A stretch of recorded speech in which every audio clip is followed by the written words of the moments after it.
This story's title is Disney's Lilo and Stitch. Don't forget to like, share and subscribe to our channel.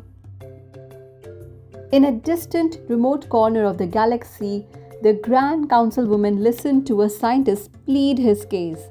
Dr. Jumba described his illegal creation. What you see before you is the first of a new species. I call it Experiment 626. He's bulletproof, fireproof, and can think faster than supercomputer. He can see in the dark and move objects 3,000 times his size. His only instinct? To destroy everything he touches. Captain Gantu grew tired of Jumba's antics and had him arrested. The Grand Councilwoman then ordered Captain Gantu to get rid of 626 as well. Gantu's crew prepared to escort 626 to a far-off asteroid by securing him in a holding cell on a transport ship. Just as they took off, 626 broke out. "Red alert! Seal off the deck!" The guards tried to stop 626 with plasma blasters, but he charged the guards head-on. In the chaos, 626 seemed to vanish. A frenetic search came up empty. "I don't think he's on the ship anymore." "Confirmed. He's taken a police cruiser. He's engaged his H drive." Back at Galactic Control, they tracked 626 as he hurtled towards an unfamiliar part of the galaxy. A control operator pinpointed Stitch's destination, a planet called Earth. The giant overhead screen showed the blue planet. The Grand Councilwoman smiled. "He won't survive in water. His molecular density is too great." Then tiny islands suddenly appeared in 626's path. "We have to gas the planet." Agent Pleakley, an expert on planet Earth, rushed in. "Earth is a protected wildlife reserve we have been using to rebuild the mosquito population, which, need I remind you, is an endangered species. Rather than destroy Earth, Jumba was paroled so he could anticipate his creation's actions and swiftly apprehend 626. 626 will not come easily. Maybe direct hit from plasma cannon might shun him long enough to restrain. But it's a delicate planet. Who's going to control him? Pleakley was given the job. On a small island of Hawaii, a young girl, Lilo, swam in the rolling waves. When she realized that she was late for hula dance class, Lilo dashed from the water and tried unsuccessfully to slip into class unnoticed by the teacher. "Lilo, why are you all wet?" "It's sandwich day. Every Thursday I take Pudge the fish a peanut butter sandwich." The other students rolled their eyes, and one girl, Myrtle, taunted Lilo, "You're crazy." Lilo lunged at Myrtle, but the teacher caught her. "Lilo, maybe we should call your sister." "No, I'll be good. I want to dance. I practiced. I just want to dance." After class, Lilo forgot to wait for her older sister Nani and walked home alone. Not finding Lilo at the hula school, Nani rushed home to find that Lilo had locked herself inside. "Lilo, open the door, Lilo. The social worker's gonna be here any minute." Cobra Bubbles arrived in time to see Nani breaking into her own house. He was evaluating Nani as a guardian for Lilo. Lilo put on her best smile and recited the answers she and Nani had practiced. "I'm adjusted. I eat 4 food groups and look both ways before crossing the street and take long naps." Suddenly, Lilo mixed up what she was supposed to say. Cobra was not impressed. He gave Lilo his business card. "Call me next time you're left here alone." As he left, Cobra turned to Nani. "In case you're wondering, this did not go well." Nani was upset with Lilo. The two sisters had a big fight. "Do you want to be taken away?" Later that night, Lilo questioned Nani when she returned to Lilo's bedroom. "We are a broken family, aren't we?" "No, maybe a little, maybe a lot. I tell you what, if you promise not to fight anymore, I promise not to yell at you, except on special occasions." Suddenly, Lilo saw a shooting star and pushed Nani out of her bedroom so that she could make a secret wish. "It's me again. I need someone to be my friend, someone who won't run away.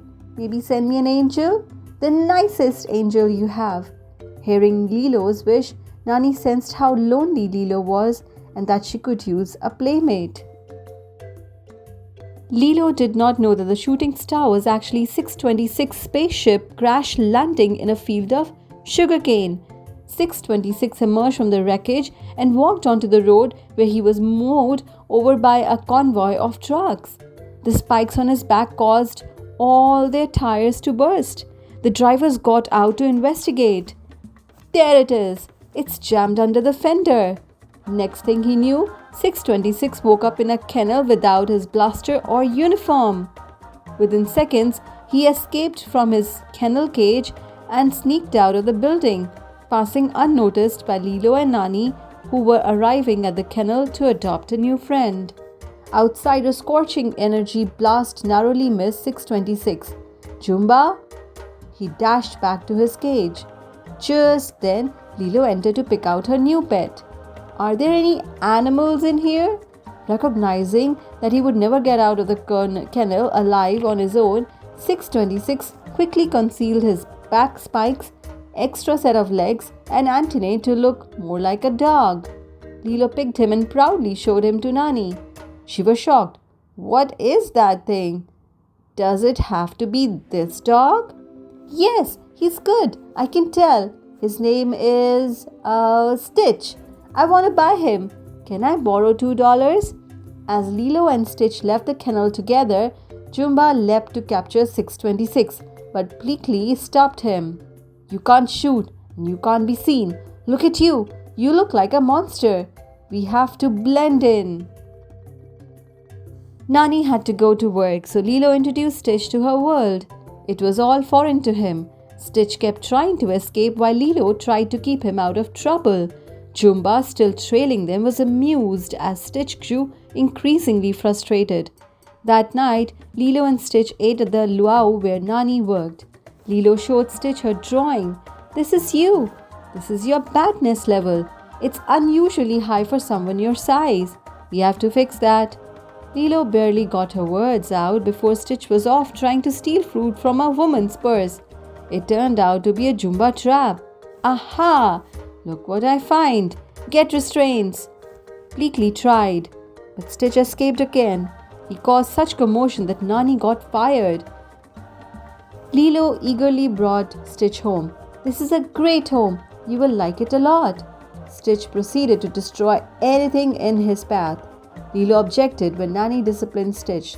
"Be careful of the little angel." "It's not an angel, Lilo. I don't even think it's a dog. We just have to take him back. He was an orphan and we adopted him. What about Ohana?" Ohana means family. Family means nobody gets left behind or forgotten. I know. I hate it when you use Ohana against me." Lilo took Stitch up to her room. Stitch found an old photo under Lilo's pillow. "Be careful of that. You don't touch it. Don't ever touch it." Later, Stitch found a book about an ugly duckling. He was curious about it. Lilo explained that in the end the duckling was happy because he knew where he belonged. The next day, Nani was startled when Cobra appeared at her door. "Heard you lost your job." Stitch ran by and threw a book, hitting Cobra squarely on the head. "Hey!" As he left, Cobra told Nani that his patience with their situation was wearing thin. "The next time I see this dog, I expect it to be a model citizen." All that day, Nani dragged Lilo and Stitch along as she interviewed for jobs. Lilo used this time to teach Stitch about her hero. Elvis Presley was a model citizen. "I've compiled a list of his traits for you to practice." However, as Stitch excitedly practiced such things as dancing and playing guitar, he disrupted every interview. When the day drew to a close, Nani still had not gotten a job. Lilo, Stitch and Nani were sitting quietly on the beach when Nani's friend David walked up. "Hey Lilo, how's it, Nani?" "We've been having a bad day." "Hey, I might not be a doctor, but I know there is no better cure for a sour face than a couple of boards and some choice waves. What do you think?" Nani agreed. So they all joined David in the sparkling water. Each new wave carried them farther and farther away from their troubles. Despite his dislike of water, even Stitch became captivated by this sport, and when they returned to the shore, he dragged over a surfboard, asking for another ride.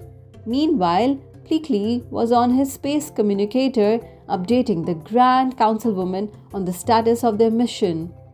"Oh, things are going well. Jumba, aren't they going well? I would have expected you back by now, with 626 in hand."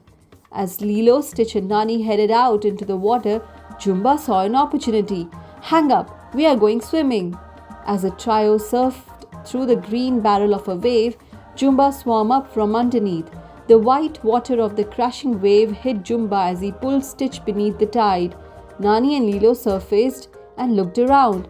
"We lost Stitch!" Stitch struggled frantically and broke out of Jumba's grasp. Before he could reach the surface, he ran out of air and started to sink. Fortunately, David was nearby searching for him. He rescued the waterlogged Stitch and carried him up the beach to where Lilo and Nani were waiting. "He's unconscious, but I think he's alive." Soon, Stitch exploded back to life, disoriented and fighting. Nani pulled Lilo out of the way, but then noticed that Cobra had observed the whole fiasco. She tried to explain. "This isn't what it looks like." Cobra just shook his head. "I know you're trying, Nani, but you need to think about what's best for Lilo, even if it removes you from the picture."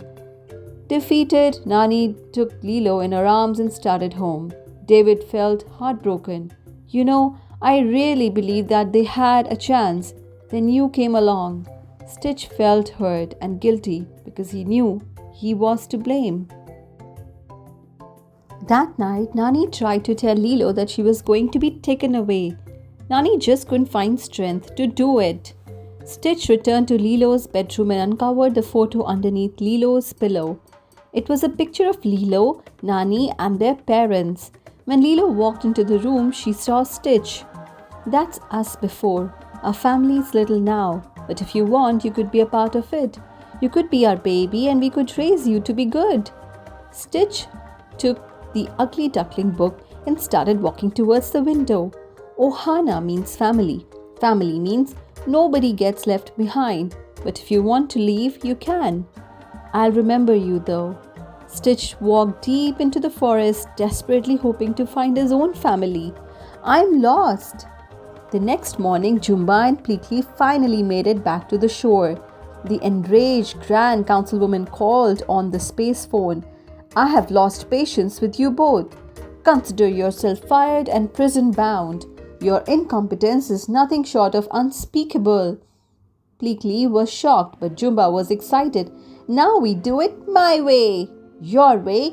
Don't wait." Meanwhile, the Grand Councilwoman notified Captain Gantu. "The mission is in jeopardy. This could be your chance to redeem yourself. How soon will you be prepared to leave?" "Immediately."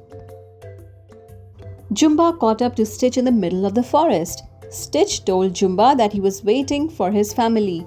"You don't have one. I made you. You're built to destroy. You can never belong." No, don't run." Back at the house, Lilo told Nani about Stitch. Stitch left. "It's good he's gone. He didn't want to be here anyway." Nani knew it was time for the difficult talk. "Lilo, sometimes you try your hardest, but things don't work out the way you want them to. Sometimes things have to change, and maybe sometimes they are for the better, even if..." Nani was interrupted when David arrived, announcing that he had found her a job. Nani excitedly turned to Lilo. "Lilo, baby, this is really important. I'm gonna be right back. Lock the door and don't answer it for anyone, okay?" Seconds after Nani left, Lilo was shocked to see Stitch burst through the dog door. He tried to sneak Lilo out of the house, but Jumba rushed in. Pleakley arrived to see Jumba and Stitch fully engaged in a reckless battle. Lilo ran to the phone. "Hello, Cobra Bubbles. Aliens are attacking my house." Pleakley was horrified. No aliens. There's no need to alert the authorities." Stitch found Jumba's plasma blaster, but before he could use it, Jumba plugged the end with a carrot. Bleakley grabbed Lilo and ran out of the house. Jumba's plasma blaster exploded, blowing the house up with it. In town, Nani graciously thanked her new boss when sirens stopped her speech. A fire truck raced up the road towards a house. She ran home to find the remains of the house in smoldering ruins and Lilo safe in the arms of Cobra Bubbles. When Cobra saw Nani coming, he gently put Lilo in his car. Nani pleaded with him, "Don't do this. I'm the only one who understands her. You take that away, she won't stand a chance. She needs me." Is this what she needs? While they argued, Lilo slipped out and ran into the forest. Stitch crawled from the rubble of the house and saw Lilo's scorched family photo.